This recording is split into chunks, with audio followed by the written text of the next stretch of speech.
Bem, boa noite. Então, nós marcamos esse encontro com vocês, com as alunas e alunos e todos mais que se interessaram em participar, né? Nosso tema de hoje é a transição do século XIX para o século XX. É uma aula, né? Não deixa de ser uma aula. Infelizmente, nessa situação em que nós estamos, a interação ela é mais limitada do que se nós tivéssemos presencialmente na sala de aula, mas esse contexto específico que nós estamos vivendo nos desafia a trabalharmos dessa forma, né? Nos comunicarmos dessa maneira. Eu acho legal o estilo de live porque é mais aberta,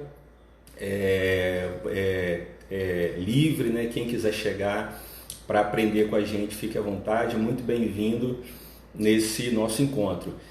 Então, como é que nós vamos proceder?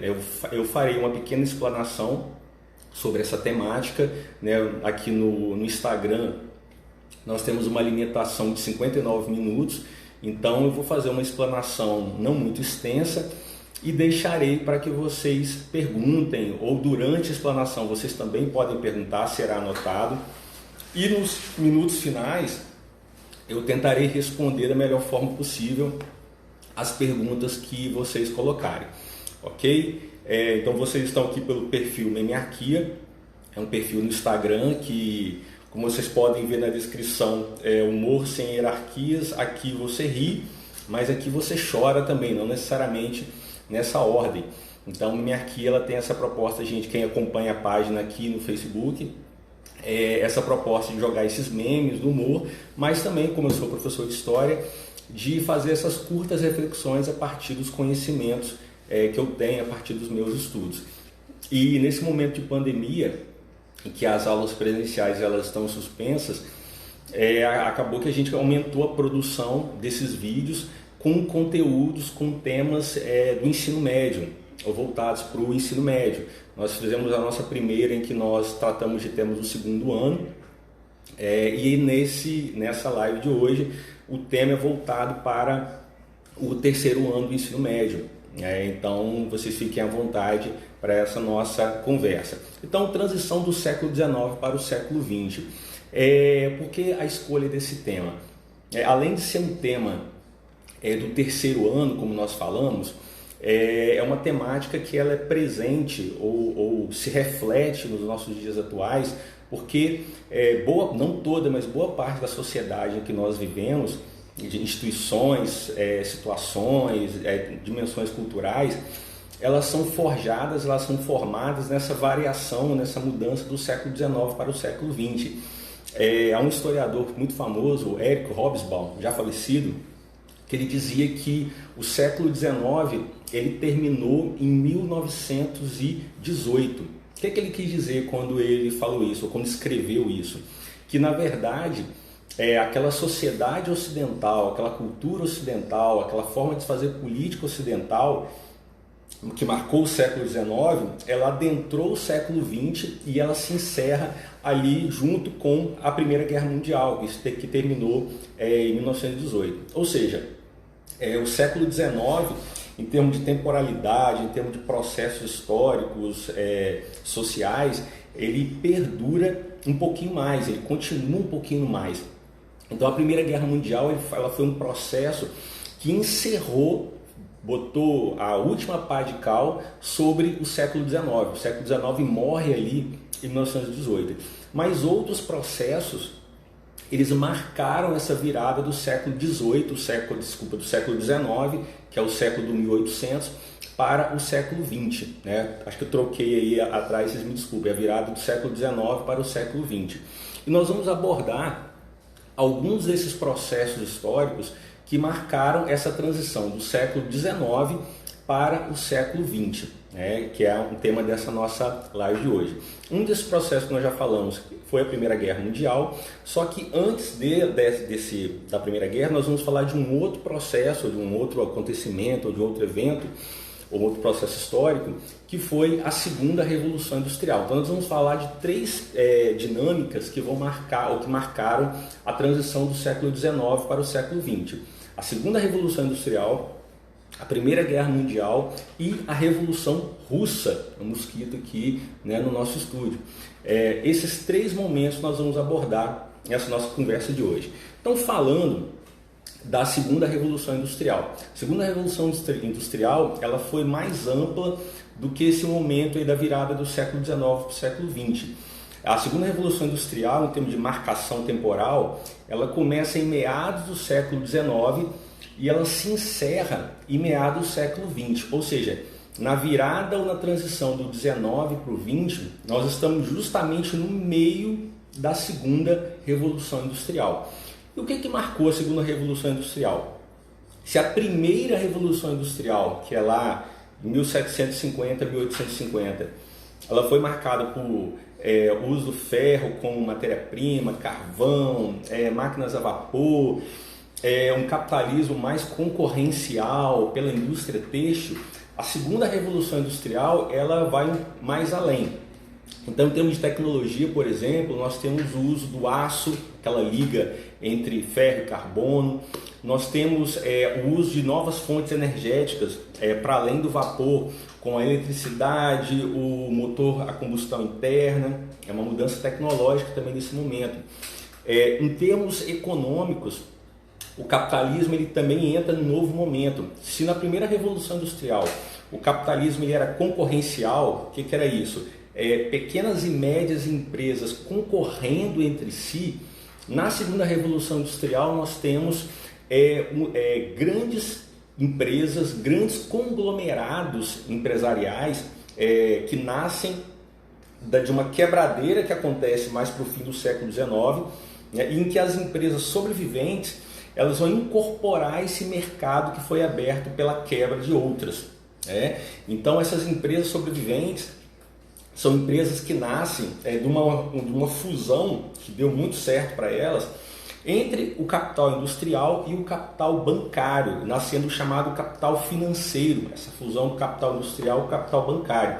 Então a segunda Revolução Industrial, esse novo momento do capitalismo, ele foi marcado pela emergência do capital bancário apoiando ou financiando a industrialização. Então essa é uma outra característica dessa segunda Revolução Industrial.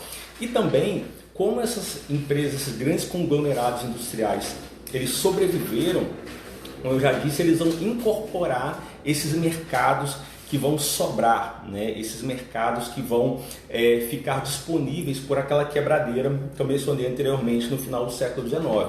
Então essas grandes empresas vão controlar grandes fatias do mercado. Por isso também esse momento é chamado do início do capitalismo monopolista. O que é o monopólio? Mono, e o controle, o poder desses conglomerados sobre grandes fatias do mercado.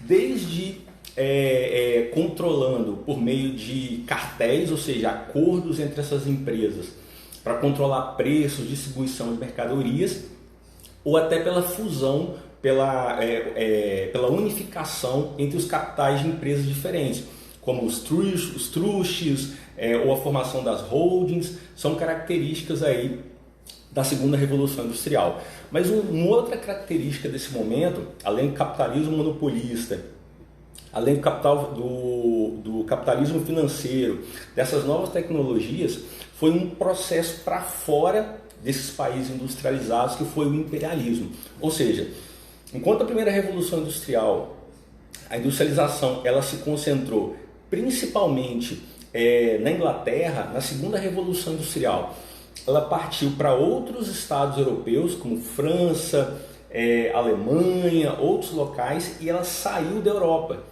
por exemplo, Japão e Estados Unidos. Só que essa saída não foi apenas outros países se industrializando. As potências industriais, principalmente as europeias, vão estabelecer possessões em outros continentes, ou seja, colônias, protetorados e outros locais do planeta, principalmente onde? África, principalmente no continente africano, na Ásia e também na Oceania, além de uma influência ou de uma tentativa de influência sobre o continente americano, ou principalmente por parte da Inglaterra e também os Estados Unidos se despontando em alguns locais. Mas o grande alvo desse imperialismo europeu foi o continente africano, seguido do continente asiático. E o que esses países industrializados eles queriam nesses outros continentes, principalmente a África? Queriam matérias-primas desses locais, queriam matérias combustíveis como carvão, como petróleo, minerais preciosos como ouro, como diamante, mão de obra para extração desses materiais nesses continentes e também mercado consumidor para os produtos industriais europeus. Era esse o interesse desses países nesses outros continentes. Por isso que eles vão se lançar para esses outros continentes, com esses interesses de mercado consumidor, mão de obra e também por conta dos recursos naturais que vão justamente serem utilizados na industrialização nesses países europeus, Inglaterra, França, Bélgica, nesses locais. Então esse foi o interesse dessas potências industriais europeias se lançarem para esses outros locais. Só uma perguntinha, pessoal, eu fechei a porta do ambiente, porque vocês devem estar percebendo que eu estou começando a transpirar aqui, só para climatizar um pouco, estava aberto para o som não bater nas paredes, então se a qualidade do som cair, vocês me avisam que eu abro a porta de novo e a gente fica suando aqui mesmo. Então esse foi o interesse dessas potências de se lançarem para esses outros continentes. E essas potências vão formar verdadeiros impérios, daí o nome imperialismo. A Inglaterra, por exemplo, que foi a maior potência imperial, ela chegou no seu auge, no início do século XX, a controlar 1/5 de todas as terras emersas do planeta. Ou seja, de todas as terras para cima do nível do mar no planeta Terra, a Inglaterra chegou a controlar 20% desse território. Então a Inglaterra construiu um império maior que o Império Romano, que a gente estuda lá no primeiro ano, que foi grande, foi poderoso, mas o Império Inglês, em termos de território, ele foi maior que o Império Romano. Por essa constituição desses grandes blocos de controle, desses impérios, é que nós temos aí o termo imperialismo. E o imperialismo, ele vai marcar, ou ele marca o Ocidente, o planeta Terra, até os dias de hoje. Eu disse no início que a escolha desse tema virada do 19 para o 20, além de uma questão conteudista, é porque nós temos consequências até o momento desses processos. Então, se nós olharmos para o continente africano, por exemplo, que a situação já esteve muito pior, de processos que envolvem fome, guerras intestinas ou guerras civis, que desestabilizaram a economia, política, infraestrutura nesses locais, elas são reflexos desse processo. Nós não vamos detalhar, mas no pós-segunda guerra, ou seja, a partir do final da década de 40, década de 50, essas antigas colônias africanas vão buscar independência. A Europa ela sai arrasada da segunda guerra, as potências enfraquecidas, temos a ascensão dos Estados Unidos, União Soviética, e essas colônias, não só na África, mas na Ásia também, aproveitam para saírem dos domínios imperiais. Nascem países que geograficamente foram, enquanto colônia, divididos por interesses não locais, por interesses europeus. Então nascem países que têm grupos rivais históricos dentro deles, grupos que têm países que têm, ou dois países com a mesma etnia separada. Isso leva a África a um caos na segunda metade do século XX, consequência do imperialismo. Então percebam como é mais atual do que nós imaginamos. Então esse processo está começando nesse momento, na segunda metade do século XIX, que essas potências industriais europeias estão constituindo esses impérios, principalmente com territórios na África e também no continente asiático. E continuando, passando aí para a segunda dinâmica da virada do 19 para o 20, essa segunda dinâmica ela tem total relação com a primeira dinâmica. E que segunda dinâmica foi essa? Uma das grandes consequências, vamos chamar imediatas, do imperialismo foi justamente a Primeira Guerra Mundial. É o primeiro conflito, ou que aquela época foi chamada de Guerra Mundial, porque não imaginavam que a outra aconteceria pior ainda. Mas a Primeira Guerra Mundial, ela foi uma consequência direta do imperialismo. Por quê? Qual a relação do imperialismo ou da Primeira Guerra com o imperialismo? Bem, como nós falamos, na segunda metade do século XIX, as potências industriais europeias constituem verdadeiros impérios, possessões principalmente na Ásia e na África. E apesar de ter tido lá a Conferência de Berlim, em que foi decidido qual pedaço ficaria com que país, isso não foi tão pacífico assim. Havia uma disputa entre as potências industriais por esses territórios, porque quando a gente fala territórios pode parecer abstrato, mas estamos falando de terras para cultivo, de subsolo com riqueza material, de populações disponíveis para trabalho, de mercado consumidor. E essas potências estão disputando isso, cada uma querendo um pedaço maior, uma possessão maior nesses continentes.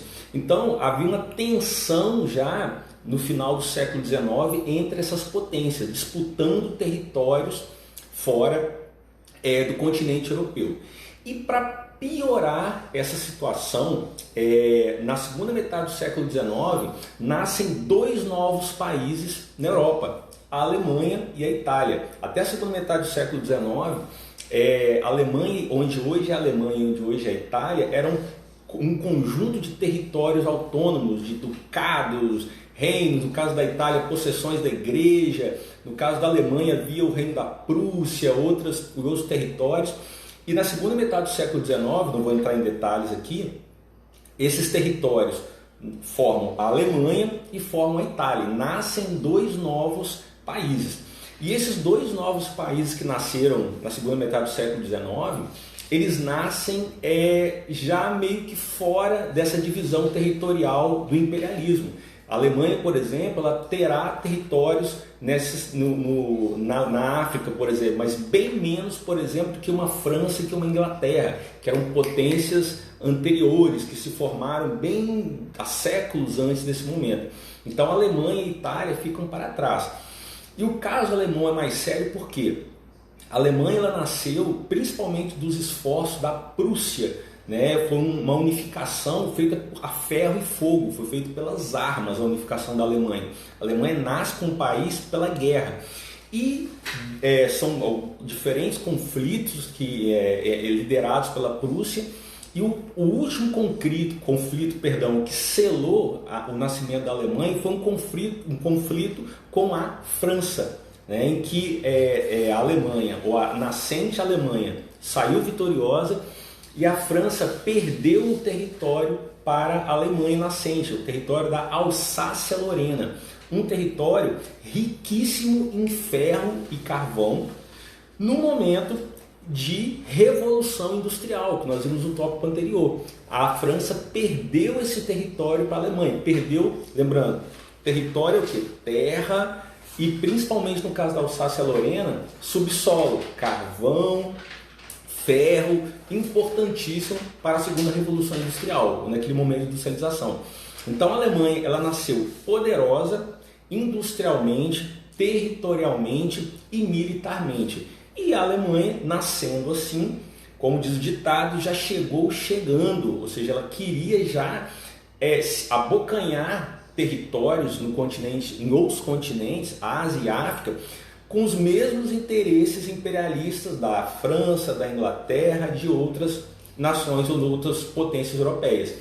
E é claro, se nós temos uma situação em que um grupo domina um território hipotético e chega um novo, alguém de fora, querendo uma nova divisão, uma reorganização desse espaço, uma tensão ela se instala. E foi justamente isso que aconteceu. A Alemanha querendo territórios, a Itália também, mas a Alemanha poderosa militarmente, saindo como diz o outro ditado, com sangue nos olhos, forte militarmente, interessada em redistribuir o planeta, os territórios coloniais. Isso gerou uma tensão.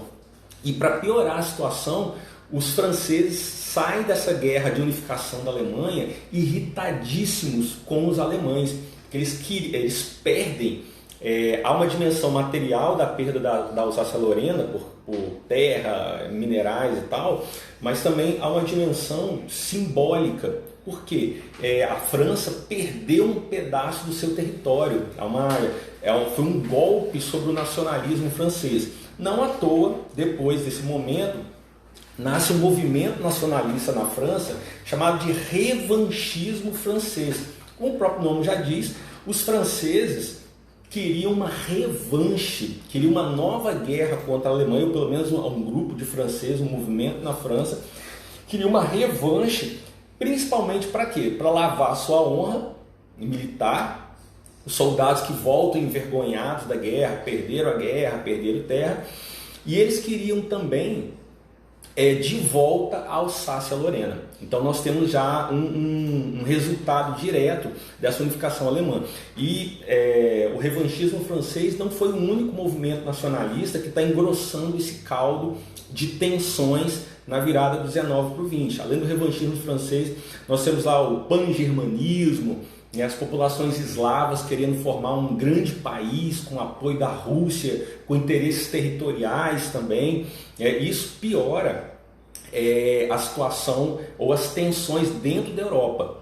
Mas o grande fator de tensão entre as potências europeias que vão entrar no conflito, de um lado lá Alemanha, Itália, do outro lado França, Inglaterra, justamente essas tensões aí que são resultados do imperialismo, direto do imperialismo. Tanto que o temor inglês da ascensão alemã, que a Alemanha está se industrializando, por questões econômicas, militares e imperiais.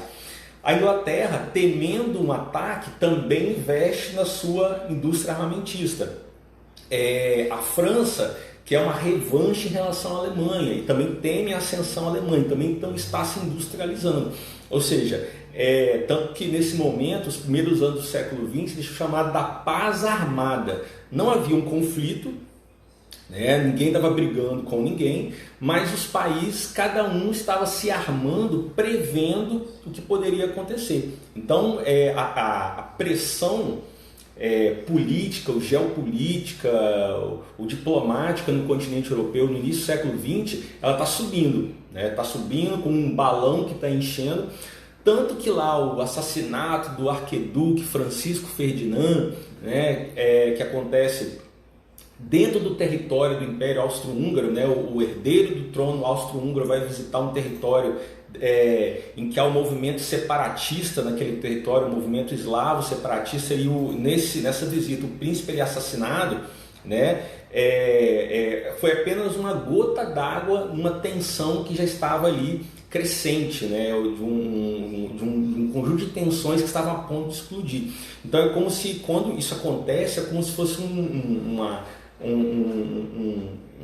pequena centelha que atirou fogo em toda a Europa. Ou seja, essas potências que já estavam construindo alianças, essa chamada paz armada, ela não foi apenas um momento de que as potências estavam se industrializando, mas por trás dos panos, ou nem tanto por trás dos panos assim, elas estavam também fazendo alianças, França com a Inglaterra, já a Alemanha com o Império Austro-Húngaro, se preparando para aquilo que viria. E veio.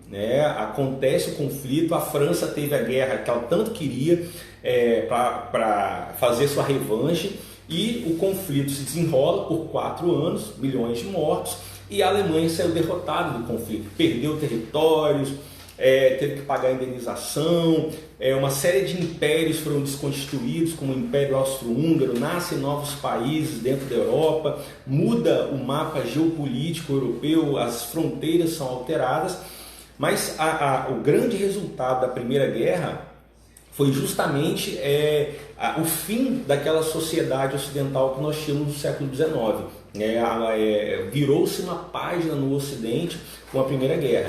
E é óbvio, também resolvendo esse conflito, podemos dizer que ele não foi tão bem resolvido assim, porque a Alemanha saiu tão derrotada, tão humilhada desse conflito, foi dada uma surra tão grande na Alemanha, que não demorou, ou criou-se dentro da própria Alemanha um contexto que vai acarretar na Segunda Guerra Mundial. É um papo para uma outra conversa que a gente pode ter, mas a Segunda Guerra ela foi um contínuo do primeiro conflito. Há um gap aí de algo de 20 anos, mas ela foi um pouquinho mais, mas ela é um resultado da Primeira Guerra, porque a Alemanha tem um ímpeto de se reconstruir economicamente e militarmente, agora sim a Alemanha, para fazer uma revanche em relação à Primeira Guerra Mundial. Então nós falamos aí de dois elementos, duas dinâmicas que marcam essa transição do 19 para o 20. A Segunda Revolução Industrial, a Primeira Guerra Mundial e, por fim, a Revolução Russa, que, se a Primeira Guerra ela tem uma ligação profunda com o imperialismo, a Revolução Russa teve uma ligação profunda com a Primeira Guerra. A Revolução Russa que aconteceu no ano de 1917. Então, a Revolução Russa, entrando na conversa, ela acontece nesse ano, 1917, e ela nasce de um contexto também do século XIX. Tente aí imaginar o mapa da Eurásia, da Europa ali com a Ásia. A Rússia tem territórios nesses dois continentes, era um império, gigantesco nessa segunda metade do século XIX. Podemos dizer que era talvez uma potência, mas não era industrializada, era um país agrário, ainda com resquícios do feudalismo, com uma população camponesa empobrecida, com as melhores terras na mão de uma nobreza, com um poder muito grande da igreja, um czar, que é o imperador, com um poder enorme no país. Então essa era a situação da Rússia aí no final do século XIX, no início do século XX. E o próprio Estado russo, ele tenta fazer algumas reformas nessa sociedade, aliviar a situação dos camponeses, abrir o país para capitais estrangeiros, para tentar uma industrialização que acontece pontual em algumas grandes cidades, como Moscou e outras, mas ela acontece, só que não resolve a situação. Por exemplo, essa industrialização pontual em alguns locais do território russo, ela levou à formação de uma classe trabalhadora urbana, ou de contingentes trabalhadores urbanos limitados a essas cidades, que estão naquelas condições dos trabalhadores, por exemplo, da Inglaterra na segunda metade do século XIX. Longas jornadas de trabalho, salários achatados, nas cidades russas onde a industrialização chegou. Ou seja, a situação no campo e nas poucas cidades industrializadas russas não era boa. Tanto que no início do século XX, 1905, acontece um movimento, até um religioso que lidera o movimento, que vai para o palácio do czar, do imperador, exigir melhores condições de vida. E a resposta dada pela tropa do czar foi um massacre, foram balas, foram tiros naqueles que foram pedir melhores condições. E o resultado disso é que os trabalhadores, tanto da indústria, camponeses, soldados, eles se organizam em conselhos locais, os chamados sovietes, que nada mais não sei falar russo, mas soviete é conselho, nada mais que isso. Então, os sovietes, eles se tornam, aí, a partir do início do século XX, um local de discussão política, de organização política, de tanto estratégias quanto discussão política. E além também dos sovietes, nós temos a formação de um partido, um partido operário social-democrata russo, influenciados por que ideário? Pelas ideias marxistas, lá do século XIX, o Karl Marx, filósofo, economista, que construiu seu pensamento com qual finalidade? Para entender o capitalismo de então, da segunda metade do século XIX, e entender para quem? Para superar esse capitalismo. Então, segundo Karl Marx, o capitalismo ele era o mais desenvolvido tecnologicamente de todos os modos de produção de todas as sociedades humanas, só que ao mesmo tempo era um sistema em que havia mais contradições sociais. E no pensamento marxista, essas contradições chegariam a um momento tão crucial, seriam tão intensas, que o capitalismo ruiria. A classe trabalhadora, em termos de planeta Terra, não em um único país, daria suas mãos, arrebentaria seus grilhões e derrubariam a burguesia, os donos do capital, os capitalistas do poder, tomariam o Estado. E o que nasceria desse momento? Nasceria o socialismo, uma sociedade global planetana. Voltou, deu uma pausa aí, mas estou de volta. Estou de volta, né? Estão me vendo aí, né? Então, retornando.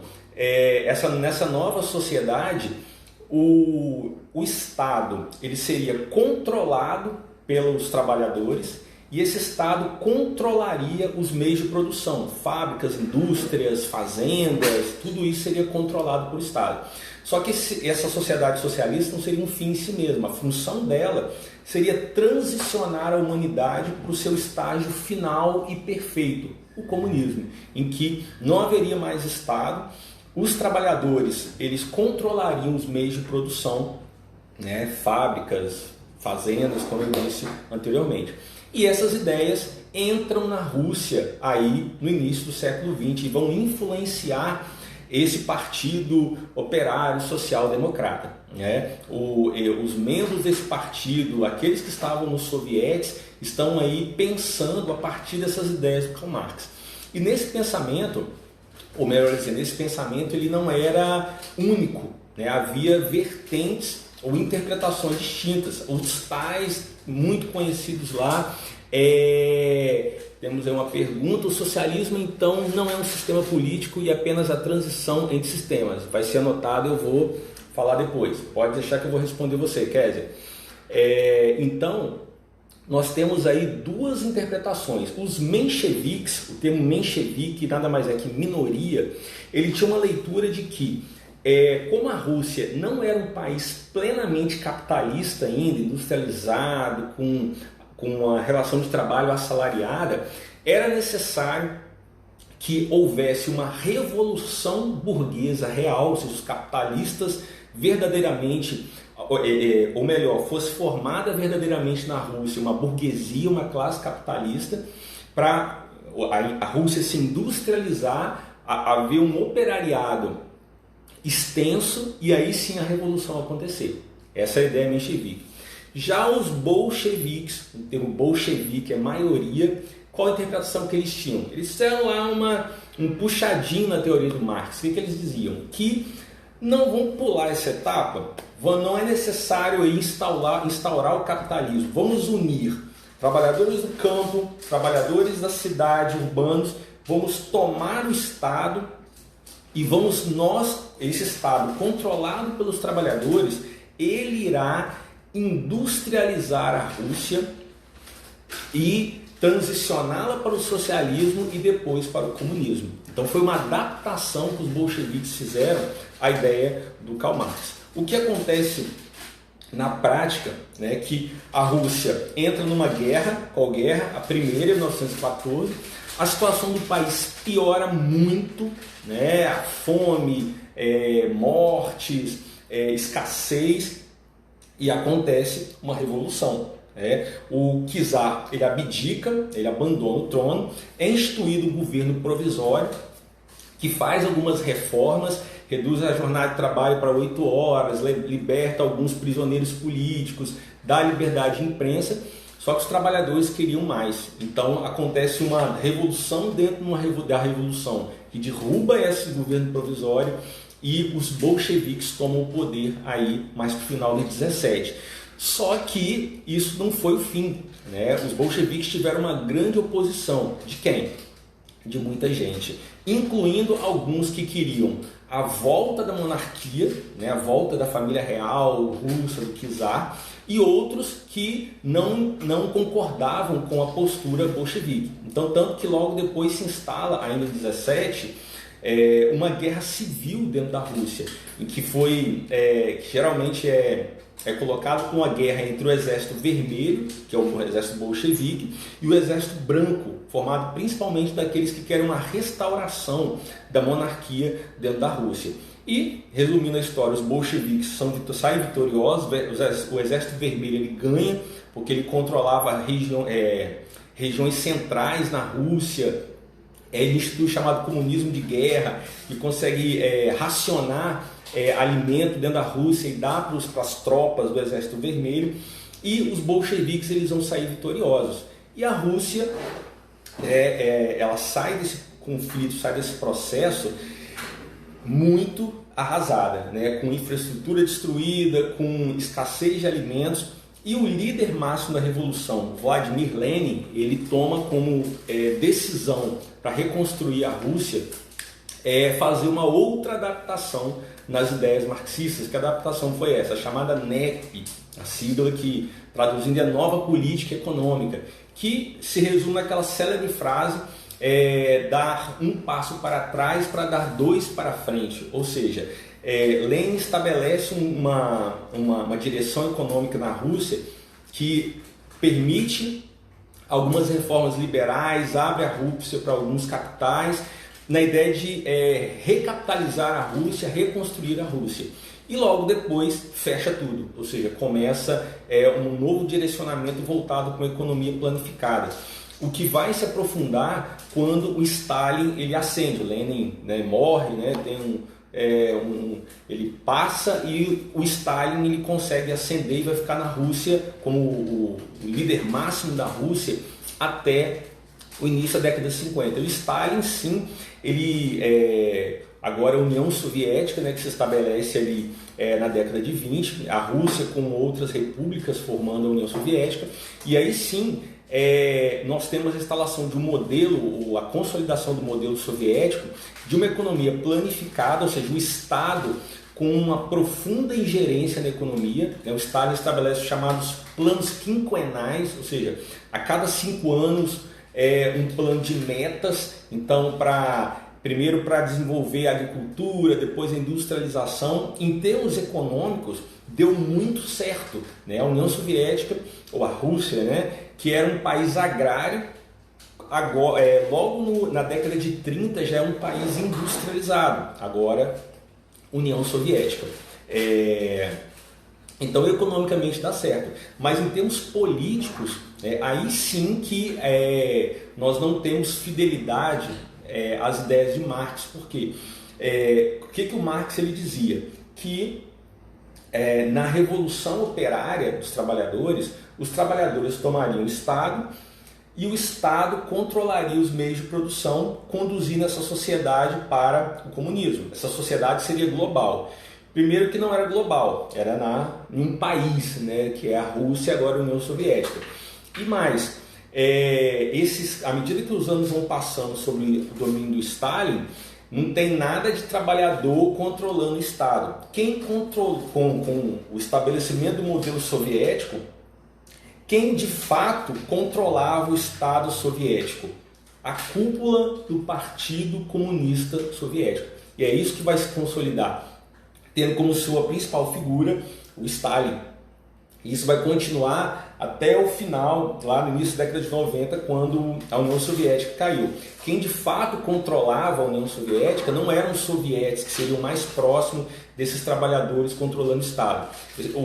Dos soviéticos só veio o nome para a União Soviética, porque na prática quem controlava a União Soviética era a cúpula do Partido Comunista Soviético.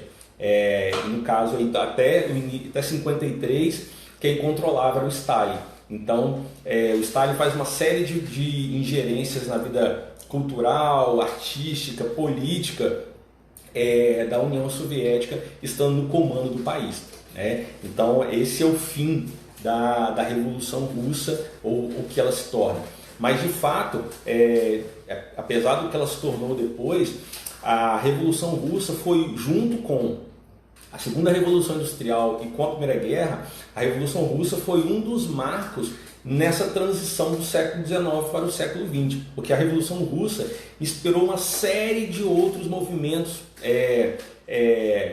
também inspirados, né, sendo redundante nas ideias marxistas pelo planeta.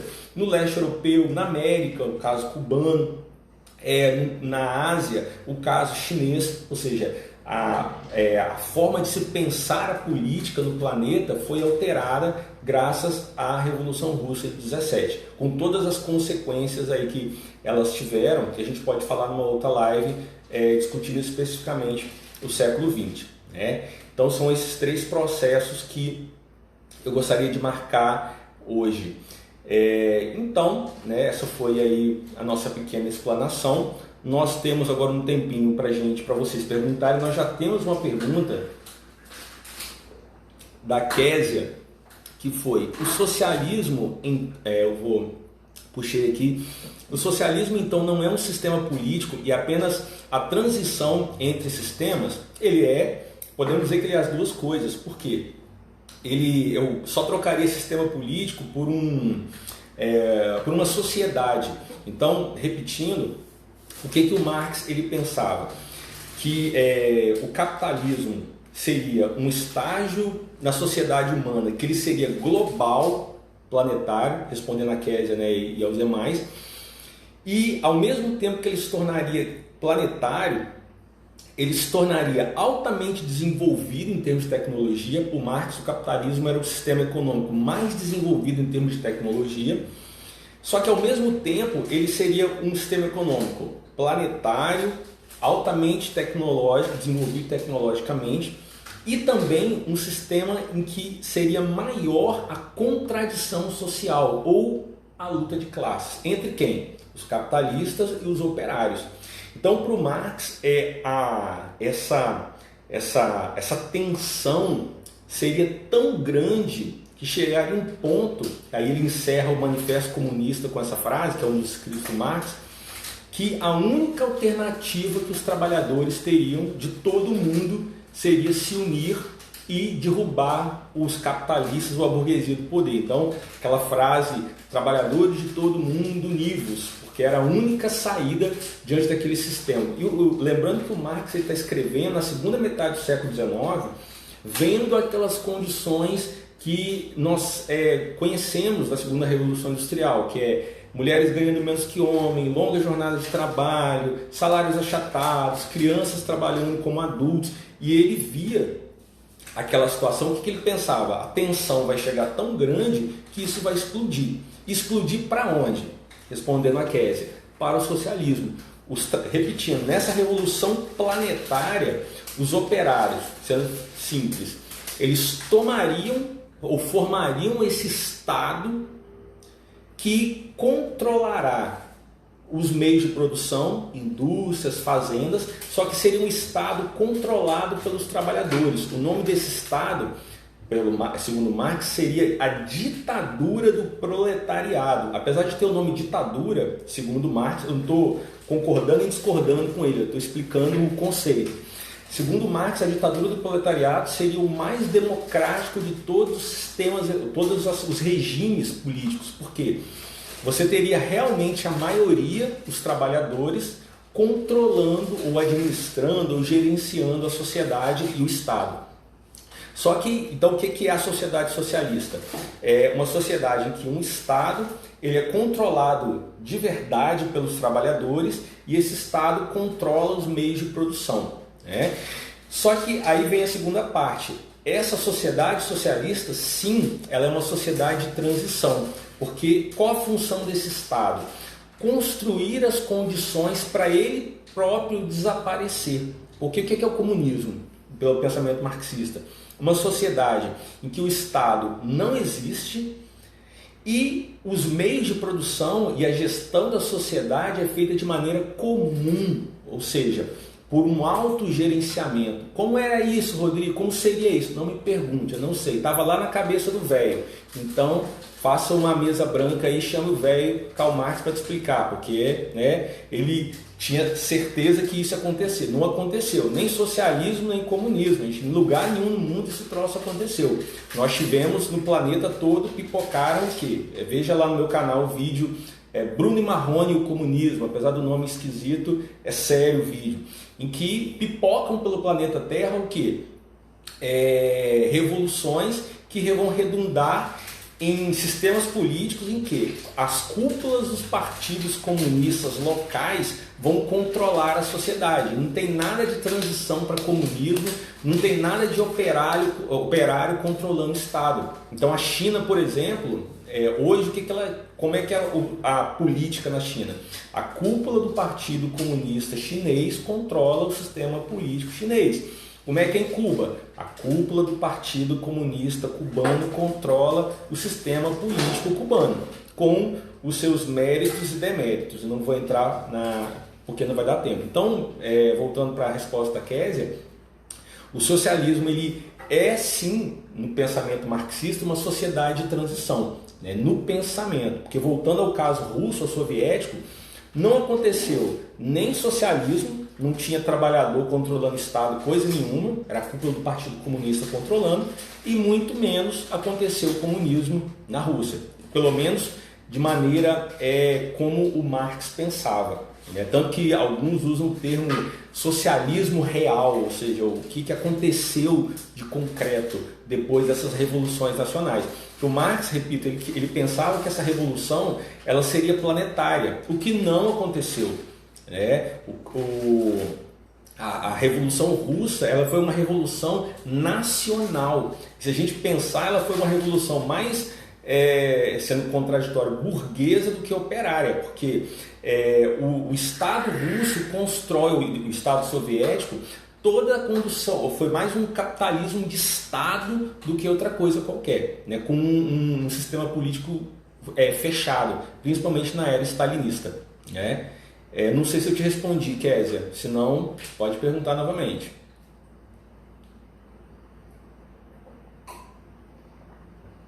E aí, pessoal, mais alguma questão?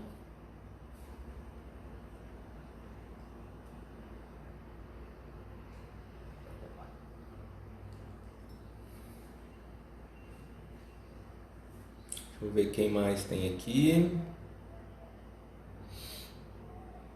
Sim.